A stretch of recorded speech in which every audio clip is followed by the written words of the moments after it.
Hello दोस्त, जैसा कि आप जान रहे हैं जीडीसी की तैयारी हर आरआरसी एक सेंट्रलाइज रूप में कर रही है।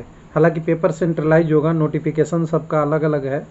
उसमें ट्रेन मैनेजर गुड गार्ड्स का तो सिंपल पेपर है, एक ही है, वो 100 नंबर का क्वेश्चन है। ये तो कोई भी कैंडिडेट यानी आराम से कर सकता है, जो कंपटीशन लेके रेलवे में गया है यहाँ भी क्लिक कर सकता है ईजी रूप से। सिलेबस में कोई चेंज नहीं है।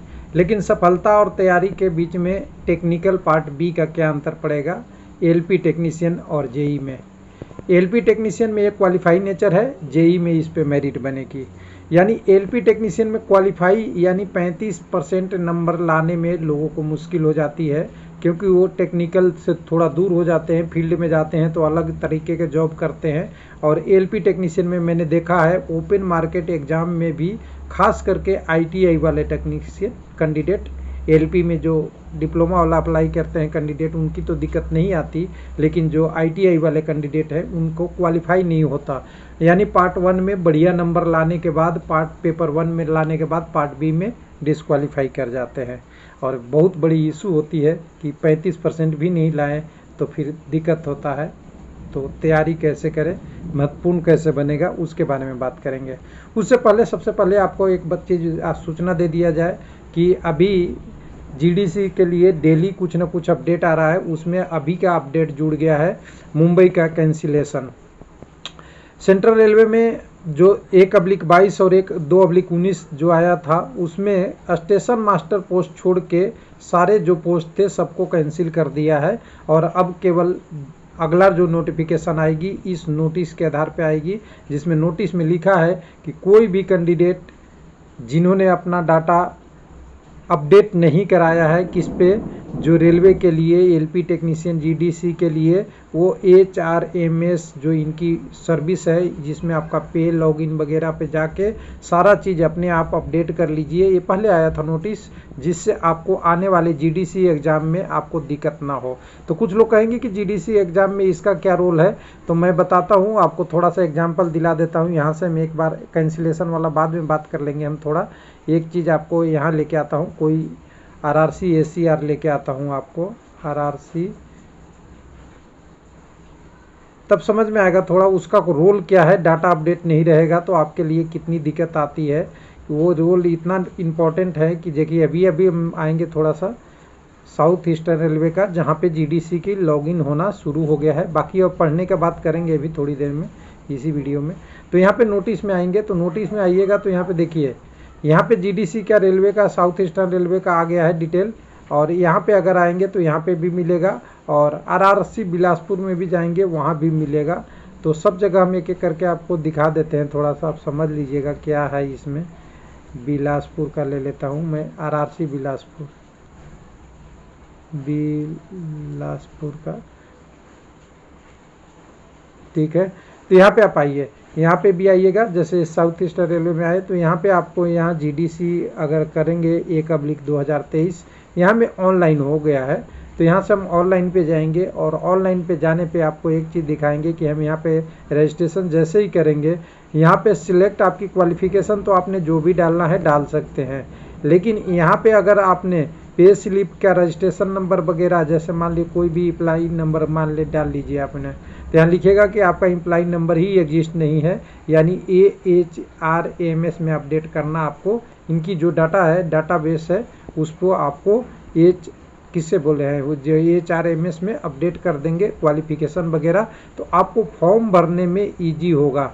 बाकी आरआरसी ने तो लिंक नहीं दिया, यहाँ बोला है कि कर ले, लेकिन मैं कह रहा हूँ कि सभी आरआरसी के लिए ये है कि अपनी डिटेल आप अपने जाके इस वेबसाइट पे अपडेट कर लीजिए। एक हो गया। अब दूसरी की है, कैंसिलेशन हुआ है जो मुंबई का, उसको देख लेते हैं। ये ओके कर देते हैं, इसको हटा देते हैं। मुंबई वाला जो आपका स्टेशन मास्टर छोड़ के जितने भी सारे पोस्ट है वो कैंसिलेशन यहाँ कर दिया है।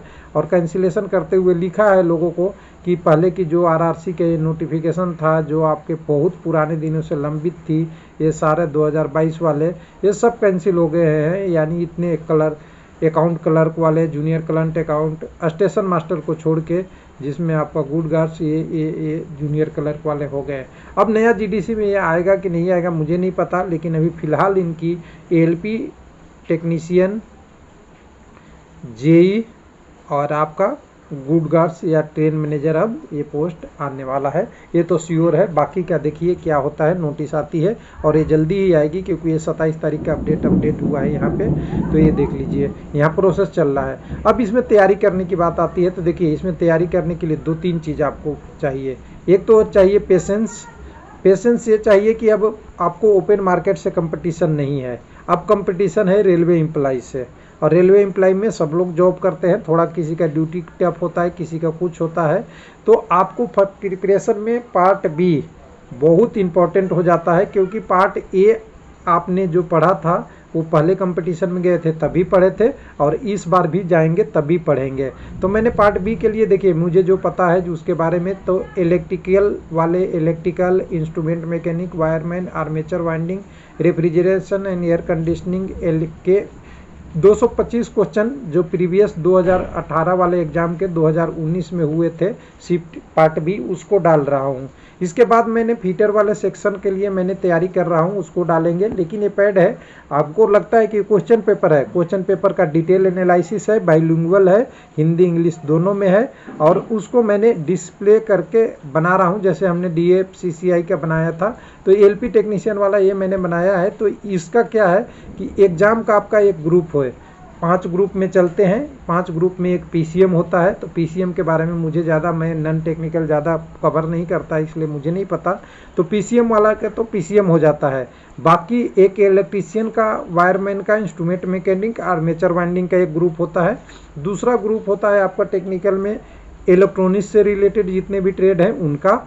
तीसरा ग्रुप होता है ऑटोमोबाइल से रिलेटेड का, और चौथा ग्रुप होता है मैकेनिकल का रिलेटेड का, फीटर वगैरह सब जितने भी आते हैं सब। लेकिन ऑटोमोबाइल और मैकेनिकल में दोनों लगभग दोनों का देखिएगा तो एक आध ITI ट्रेड या डिप्लोमा का ब्रांच छोड़ के दोनों सेम है, यानी मैकेनिकल में ज़्यादा है, मैकेनिकल में फीटर वगैरह भी आ जाते हैं और ऑटोमोबाइल में फीटर नहीं आते हैं। जैसे मैकेनिक डीजल आता है वो ऑटोमोबाइल में भी है, मैकेनिकल में भी है। आपका ये हीट इंजन है वो दोनों में है।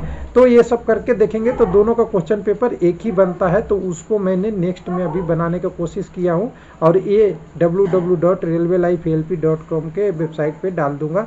तो आपको यहाँ पे आपको PDF के रूप में यहाँ पे थोड़ी मिल जाएगा। लेकिन अभी तैयारी आपको करते वक्त ध्यान रखना चाहिए कि पार्ट बी नहीं मिस हो, चाहे पेपर इसके साथ में हो या थोड़ी दिन बाद हो। और JEE में तो आपको मेरिट बनना ही है इस पे। तो JEE में तो पार्ट बी का 100 नंबर का क्वेश्चन बहुत इंपॉर्टेंट होता है। लेकिन LP टेक्नीशियन में क्वालिफाई तो आपको इतना पढ़ लेना चाहिए जिससे क्वालिफाई हो जाए। थैंक यू, धन्यवाद।